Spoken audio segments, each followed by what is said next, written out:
Inside the AHSAA, your weekly look at Alabama prep athletics. Welcome to the Alabama High School Athletic Association's weekly update, heard exclusively on the Alabama High School Athletic Association radio network. I am Randy Lee, and I bring this week's top stories from the AHSAA.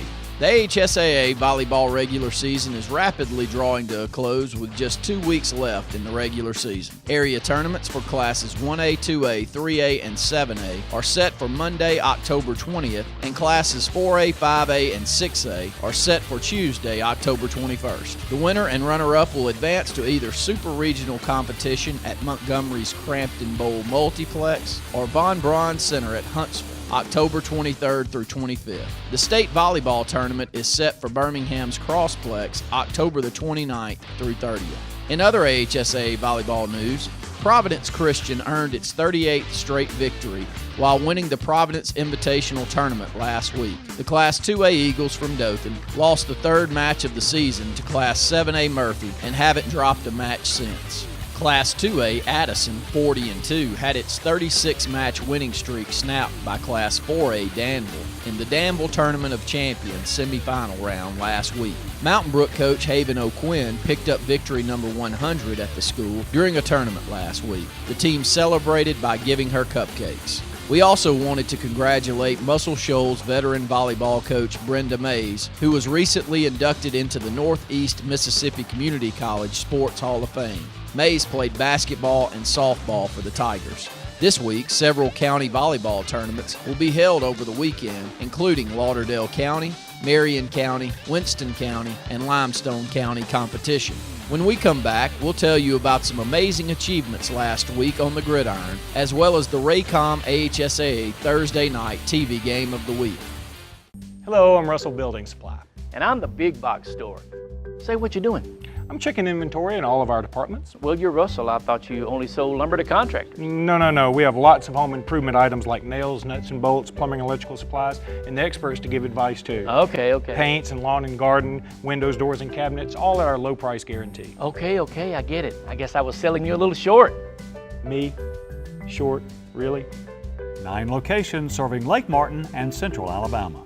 Cullman High School celebrated homecoming in a big way last Friday night, scoring 3 touchdowns before Athens had an offensive snap.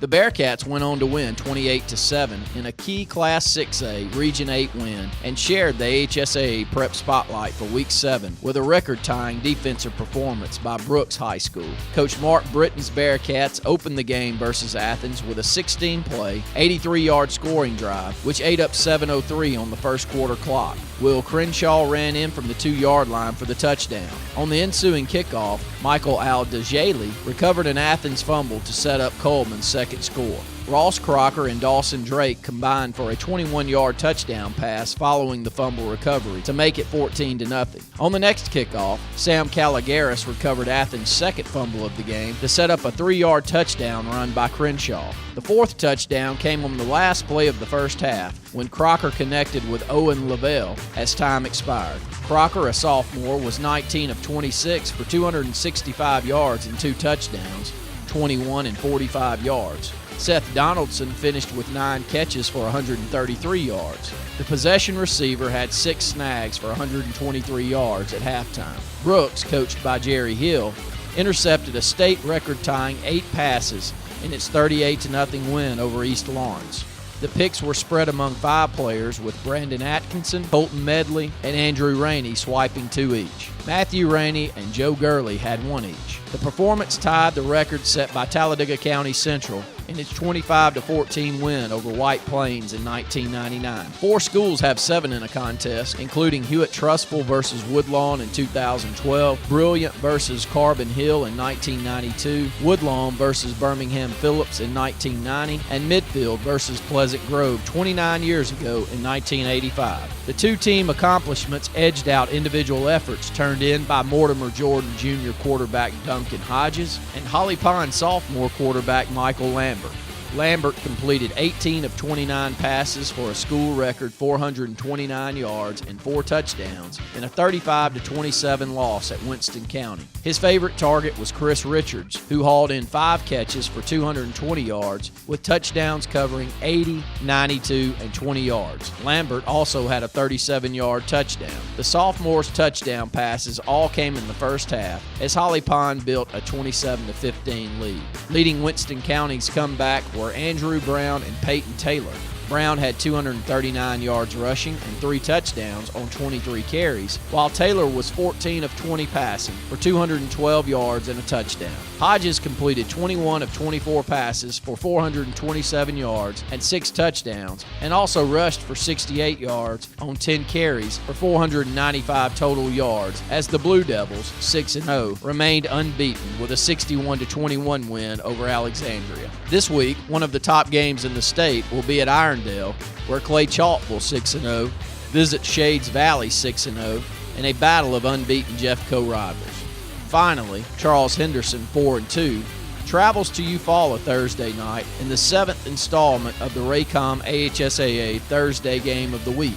The Clash, which will have a major bearing on the playoff picture for Class 5A Region 2, will be televised live over Raycom stations in Alabama and will also be live streamed at those same station websites. Check out the channel for your area at the Game of the Week website, pathtotheplayoffs.com. Follow the nightly scores and more by downloading the free AHSAA mobile app. Also, check out the NFHS AHSAA TV network, where a number of football games are slated to be web streamed live this week. The list can be found at AHSAA.com and its NFHS TV link. And on Friday night, tune into the AHSAA Radio Network Football Scoreboard Show. The complete list of stations carrying the scoreboard can be found at AHSAA.com. Until next week, this is Randy Lee for the AHSAA Radio Network.